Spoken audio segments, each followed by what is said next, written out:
Today, I'm reviewing Hot Streets. Whenever this show was first announced, there was a massive hate for it. However, the two arguments of why it was going to be bad, I don't agree with in the slightest. People were focused on two things, the artwork as well as the animation, which usually I would agree are both big red flags. I get it. It's the 2010s, and you guys want great HD television animation. But sometimes you have to take it from the source. Hot Streets is an Adult Swim show, which has had an interesting lineup. They aren't exactly known for their animation. Well, they are, but the actual animation itself. The earlier days, you had shows like Squidbillies and 12 Ounce Mouse, which, I mean, yeah. You also had shows like Harvey Birdman and C-Lab 2021 that would use Hanna-Barbera's cheap 70s animation. And recently you have had shows like Mr. Pickles and China, Illinois. Whereas not all of these shows I listed I would consider good, it even works on good shows. Take a look at Rick and Morty. I'm sorry, but this show is kind of cheap looking without rose-colored glasses. What I'm trying to say is that bad animation with Adult Swim is kind of beta at this point and is a mute argument. If you want to extend further, adult animation isn't even that great on other channels. Comedy Central has had South Park forever, and Fox has had Bob's Burgers for almost a decade, and both are really popular shows. In fact, pretty much every adult cartoon I've seen with good animation are obviously movies, debatably Archer and Final Space.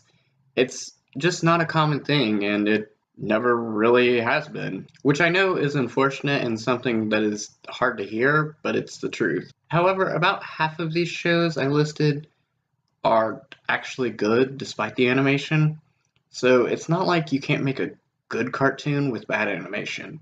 Newer episodes of Arthur look like shit, but that show is still good. But from the trailer and previews of the show, it clearly appeared to have other problems.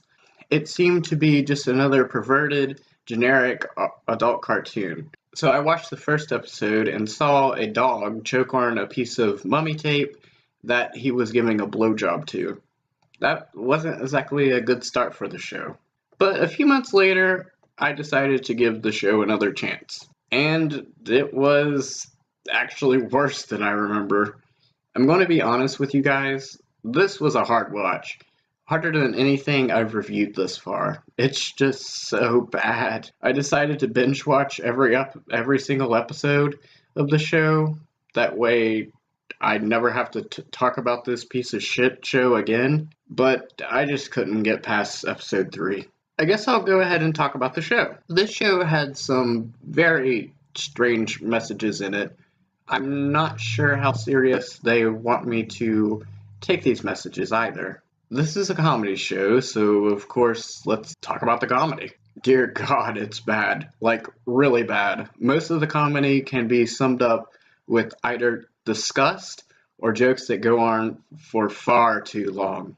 There is a character in the show named French, who I'm not exactly sure he may or may not be trying to insult the French. If he is, I'm not exactly sure what they are trying to say. He's stupid, so are they trying to say French people are stupid? Glad to see this show has first grade insults. Unfortunately, that's not the biggest problem with the show. That's like not even scraping the bottom. We have a dog who sometimes speaks English and sometimes can't. His character has no continuity besides possibly being the Meg of the show, but also being the comic relief. Anyway, his character design is awful as well. All of these are, but his stands out, mostly because it's a dog with human nipples. 2 human nipples, I might add. Whenever, in reality, dogs have like 8. Oh my god, this show has started making me talk about dog nipples. So, before I vomit, I might as well talk about the first episode. At the end, we find out that the girl of the show ate an apple that her uncle drilled a hole into and had sex with it, which makes me glad this show had shit animation, because if it didn't, we'd probably actually see the ejaculation like one of those weird ass fetish pictures on DeviantArt. Speaking of her, though, her biggest flaw is actually her character design. Her head is too small compared to her body, and her character is that her mom died recently, and she's a girl, and that's about it. It's time to go on to the main character. He is like one of the worst characters I've seen. In fact, the better episodes of the show barely include him. He's an ass, but at the same time hypocritical, which could be a continuity error at the same time, because this show's continuity isn't even consistent in each episode. So I stopped watching on probably the best episode of the show, which isn't saying much because it's still below average. Anyway, at least it's more original than the rest. It's called Super Agent, and basically the dog poses as an agent with badges that become lightsabers, and he also receives a love interest, and no, he isn't really abused. Except for one time, Justin Roiland comes out of our main character. I don't know. Speaking of Justin, this show really relies on his name value. It's kind of like he's popular, so let's market our show around him and Rick and Morty. It's one of the biggest sellouts I've seen since, well, actual Cartoon Network.